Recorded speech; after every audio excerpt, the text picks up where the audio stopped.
Bom, vamos então fazer o feedback do Forms. Então, essa primeira, né? O indivíduo que perde a carga negativa da barreira de filtração glomerular pode apresentar edema. Isso ocorre devido, né? Então, lembra de que a carga negativa da barreira, ela é um fator importantíssimo para que a albumina não seja filtrada. Se o indivíduo perde essa carga negativa, a albumina vai ser filtrada. Então, o paciente vai passar a apresentar albuminúria, né, que é a perda de albumina pela urina, né? E aí isso vai fazer o quê, né? Ele vai começar a ter uma redução de albumina na sua circulação sanguínea e com isso a pressão coloide-osmótica dos capilares do corpo dele vão estar diminuídas, né? Essa pressão vai estar mais baixa. E aí lembra de que essa pressão, ó, vamos abrir aqui uma apresentação. Tem que lembrar então, né, de que você tem aqui o capilar sanguíneo, tá? Isso lá na matéria de primeiro e segundo semestre. Tá? Então aqui é o capilar sanguíneo. Você vai ter forças de Starling atuando nesse capilar, né? Então você vai ter tanto uma força exercida pelo próprio sangue, né, pelo próprio fluido, que é a pressão hidrostática do capilar, que tem esse sentido, como você vai ter também uma força exercida por proteínas albuminas que estão circulando pelo sangue, tá? E essa força é nesse sentido. Então, é uma força que tem o sentido de puxar fluido para o soluto que está exercendo essa força. Aqui no caso é a albumina, tá? Essa aqui então vai ser a pressão osmótica, né, ou coloide-osmótica do capilar, tá? Então, essa pressão aqui. Se você tem uma situação em que perde a eletronegatividade da barreira de filtração, começa então a perder proteína albumina pela urina, que começa então a reduzir do sangue, você reduz também a pressão coloide-osmótica desse sangue, né? Reduz. E aí com isso, percebe como que você passa a favorecer, deixa eu fazer de outra cor, né, resultante.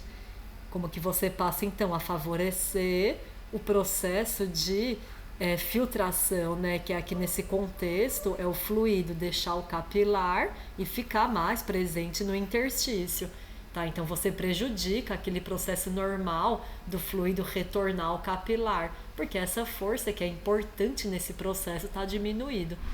Tá, então olha a sequência de eventos, né? Tá perdendo a albumina pela urina, tá reduzindo a pressão osmótica do capilar e com isso então tá ficando com mais líquido retido no interstício, edema. Tá, então vamos ver. Então, perda de albumina pela urina com consequente queda da pressão coloide-osmótica capilar. Tá, isso que tá levando ao edema. Essa aqui algumas pessoas colocaram perda de albumina pela urina que aumenta a pressão hidrostática dos capilares. Não, tá? Toma cuidado que a pressão hidrostática do capilar ela é exercida pelo volume sanguíneo e é ele que vai alterar essa pressão. Se ele aumenta, essa pressão aumenta. Se ele diminui, essa pressão diminui. Agora, você alterar a quantidade de proteína albumina não vai interferir com a pressão hidrostática. Vai interferir com a pressão que essa albumina exerce, né? Que ela cria, que é a coloide-osmótica. Tá? Então, não é porque uma força diminui que a outra aumenta, tudo bem? Elas não caminham juntas nesse sentido. A hidrostática é exercida pelo fluido que está dentro do capilar, né? Ou de qualquer compartimento. E a coloide-osmótica é exercida pelos solutos que estão no compartimento. São independentes. Tá? Então toma cuidado com essa aqui. Bom, a mácula densa são células, né, modificada da região do túbulo contorcido distal, que faz parte do aparelho justaglomerular. Né? Então, de fato, lembrem-se aqui do aparelho justaglomerular, que nada mais é, né, do que uma região que abrange algumas coisas. Né? Então, o que acontece, né, com o néfron? Lembra de que o néfron ele tem, na verdade, essa estrutura aqui, né? Ele tem uma torção ao redor dele mesmo. Tá? Então, vamos fazer aqui o caminho do soluto, né? Então perceba aqui, quando ele é filtrado, ele vai estar aqui na cápsula de Bowman, aí ele passa pelo túbulo contorcido proximal, Aí ele passa pela alça de Henle, ramo descendente, ramo ascendente, e aí ele chega no túbulo contorcido distal. Percebe que uma porção, né, o início do túbulo contorcido distal ou o final da alça de Henle passa exatamente nessa região, tocando as arteríolas aferente e eferente. Tá? Que é o que está mostrando aqui agora nessa figura. Tá? Essa região aqui, então, é chamada aparelho justaglomerular. E essa porção do túbulo distal, ela sofre uma modificação, formando, então, a mácula densa. Tá? Então, essa porção, que é onde ela toca nas arteríolas, as células sofrem modificação, né, ao longo do desenvolvimento e dão, então, origem à mácula densa. Tá? Que vai ser importante porque ela vai ser capaz de detectar volume aqui dentro do túbulo contorcido distal, né, aqui dentro do néfron, e também a quantidade de sódio aqui dentro. Tá? Então, vamos lá ver a pergunta de novo. Tá? Então é isso que ela é, são células modificadas dessa região. Muito bem. O sistema porta-renal é formado pelas seguintes redes de capilares, né, glomérulo e capilares peritubulares. Tá? O conceito de um sistema porta é justamente duas redes de capilares em sequência. E no caso do sistema porta renal, esses capilares são glomérulo e os capilares peritubulares. A arteríola não é capilar, tá? Toma cuidado aqui. Ao passar pela alça de Henle, o filtrado torna-se hipoosmótico. Isso significa que reabsorveu muito soluto. Tá? Então, de fato, né? Deixa eu colocar aqui um slide. Então, vou fazer aqui um néfron. Assim, bem exagerado. Tá? Então, você pode deixar uma solução hipoosmótica se você fizer duas coisas. Ou colocar água nessa solução, né? Isso seria uma secreção de água, tá? Isso não acontece nos rins, né? Vou até apagar a flecha, tá? Então, você poderia tornar uma solução hipoosmótica colocando solvente nela ou reabsorvendo soluto, tá? E é isso mesmo que acontece aqui nessa porção ascendente da alça de Henle, tá? Então, aqui vocês vão aprender já na semana que vem que muito soluto é reabsorvido, muito mesmo.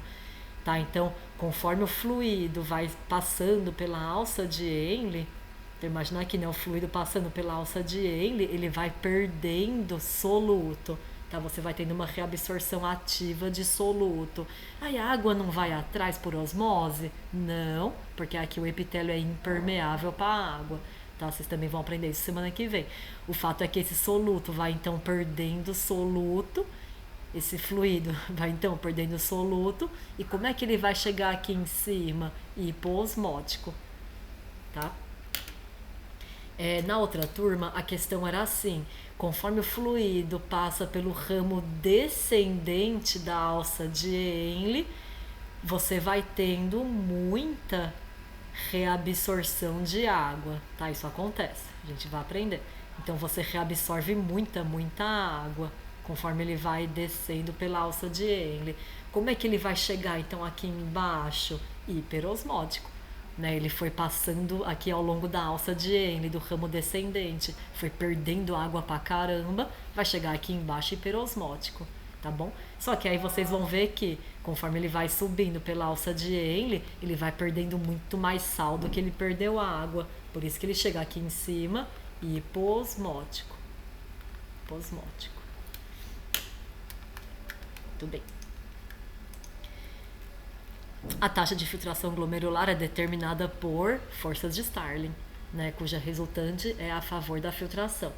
O que está errado nessa aqui? Pressão hidrostática e oncótica do fluido dentro do néfron, né? Não é só por elas que essa taxa é determinada. Inclusive a oncótica do néfron praticamente nem é significativa, é praticamente inexistente.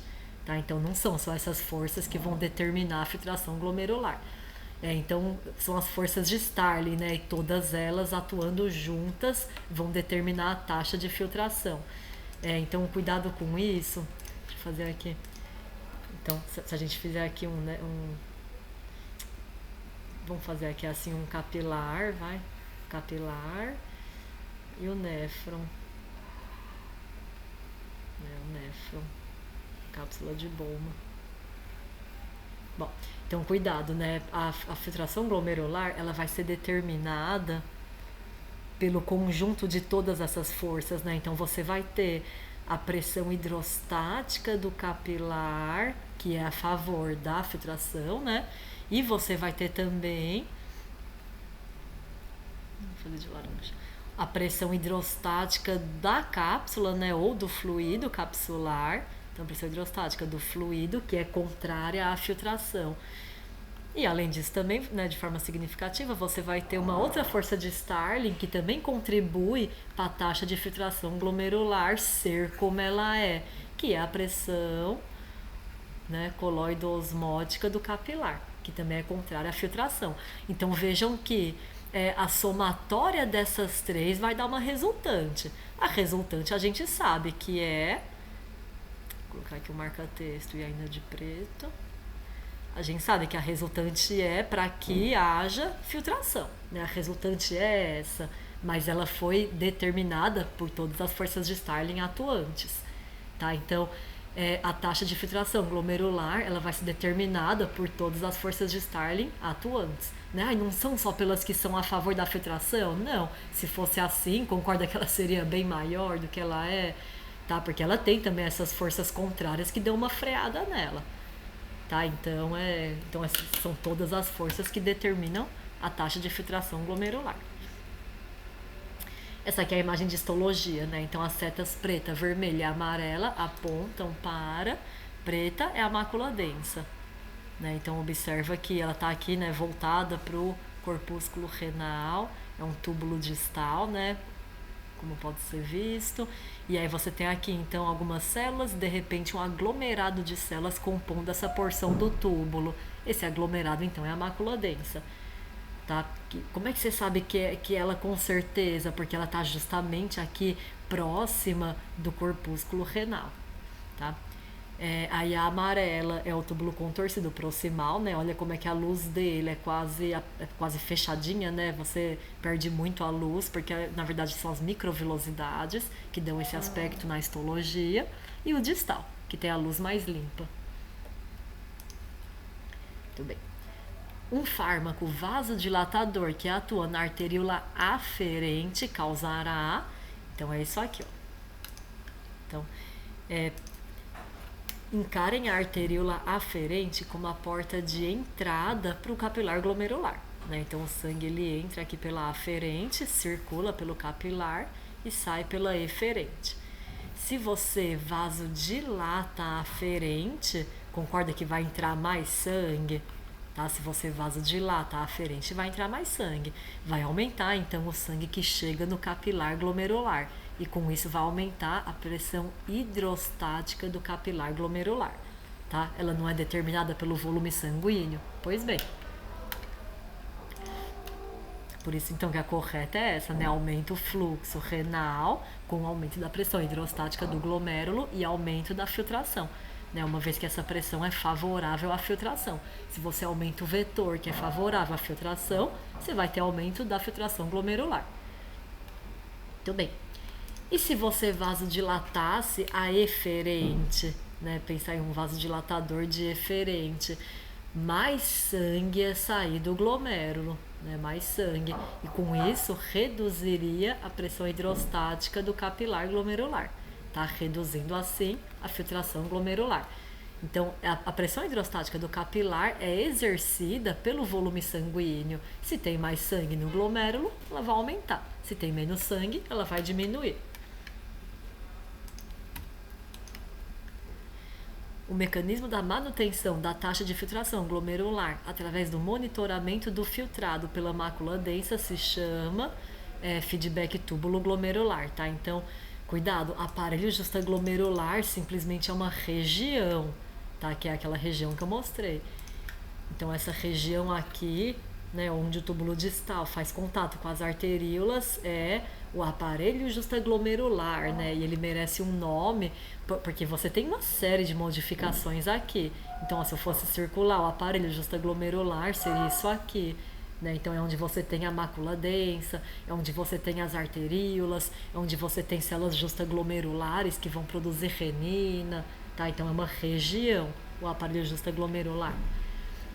Agora a questão está se referindo ao feedback túbulo glomerular, né? Então lembra de que esse feedback, olha o nome, né? Feedback túbulo glomerular, ou seja, é um feedback que o túbulo dá lá para o glomérulo, né? Lá para os eventos que acontecem no glomérulo, né? E de fato, se você filtra muito, então primeiro lembra de que o corpo sempre quer manter a taxa de filtração glomerular constante, tá? Quer manter sempre constante.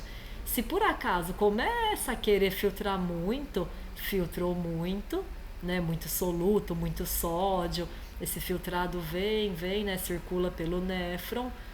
Quando ele passa aqui na porção onde tem a mácula densa, ela percebe que o volume e também os níveis de sódio estão altos. E aí a interpretação dela é, putz, está filtrando muito. Aí ela vai liberar fatores que vão atuar de forma parácrina, tá? Então ela vai ver, vixe, está filtrando muito, porque tem muito sódio, o volume está muito alto. Ela vai liberar substâncias parácrinas que vão atuar aqui na arteríola aferente para fazer o quê? Vasoconstrição. Aí com isso vai passar menos sangue para o capilar glomerular, vai diminuir a pressão hidrostática do capilar e aquela filtração que estava querendo aumentar volta para o normal, tá? Então reduz, ou seja, volta para o normal, tá bom?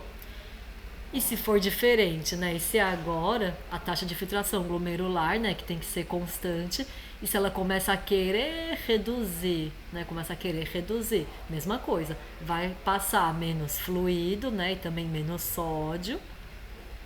Quando esse pouquinho volume, pouquinho sódio chegar na mácula densa, ela vai perceber, né? Ela vai detectar isso e vai falar, vixe, está filtrando pouco, tem muito pouco aqui. E aí o que ela vai fazer? Ela vai corrigir isso. Como? Bom, se está filtrando pouco, então ela vai liberar substâncias para fazer vasodilatação da arteríola aferente, que é para entrar mais sangue no capilar. Além disso, ela vai estimular a produção de renina pelas células justaglomerulares, tá? Que vai, com isso, então, vai levar, né, ao sistema renina-angiotensina, com final de produção com a angiotensina 2, que vai fazer vasoconstrição da eferente.